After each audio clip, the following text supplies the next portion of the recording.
Hey, so on the west coast of Mexico, just above Mazatlan, and driving along, putting on the miles, and this stuff has been coming up, for probably a year and a half now. I've been in I'll call it the middle of creating a, a program, a workshop, for dads in recovery, I've been watching it all evolve and kind of come together in my mind and on paper and in conversation, and it's coming. It's really coming. One of the things that I recognized, any program that is there to help men become better dads is also going to include the relationship that we have with our own fathers. And many of us, our dads are passed, or lots of times men didn't have great relationships with their dads, or they're angry with their dads, and so that stuff's going to come up. And the other thing is that, as I get older, and I work with a lot of young men in recovery who aren't dads, but who are young men in recovery, sometimes they'll, kind of project dad on me, and the truth is I kind of adopt them as sons as well, and in a way, when I think of them that way, so I've learned a lot this last little while. I have 3 kids of my own, and I'm very proud of, and I have great relationships with. I'm just blessed with the relationships I have with my own kids, and I'm also surrounded by young men and women who do have a tendency to, I become dad in a way, to some degree, and and sometimes they die. I've lost some because we're dealing with a deadly disease, and sometimes they go back out, and what a lesson, for me this last week. One of my young fellas has gone back out in the last couple of weeks, and just to stay open,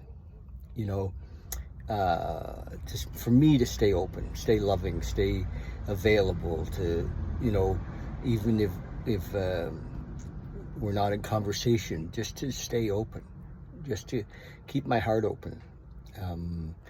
That's, as dads, we all want to be open-hearted dads, and lots of times what happens with men as fathers is that they get hurt, because it hurts when I can feel it. I feel the pain when one of my guys goes back out, and the disease now is talking, and so the young man I knew is no longer there, or he can't be seen. The disease is talking, and it's painful. So I see that pain, and I see it for all kinds of men who have lost connection with their kids, and often the breakdown of connection is around the pain, and they're not. So my job is to, of course, learn the lessons myself, but to be able to help men get through that pain so that they can be the dads that they want to be, even if they're estranged, which happens, if they're no longer in relationship with their kids, they can rebuild. So good lessons for me recently. And that's all. I just want to share that this whole thing, it's never far from my mind, this whole working with men who are dads in recovery. It's a topic that, we don't talk about in the rooms much, and lots of men have, you see them in the rooms, and you don't realize they have 2 kids or 3 kids or 4 kids, and often with a couple of different women, and they're often estranged and from their kids, and they want to be better dads. They really do. They just don't know how to approach it, and because there's all this stuff in there, and maybe they're with a new woman and who doesn't like the old wife, and there's all kinds of things that come up around healing that relationship. So that's it. Just sharing my own stuff.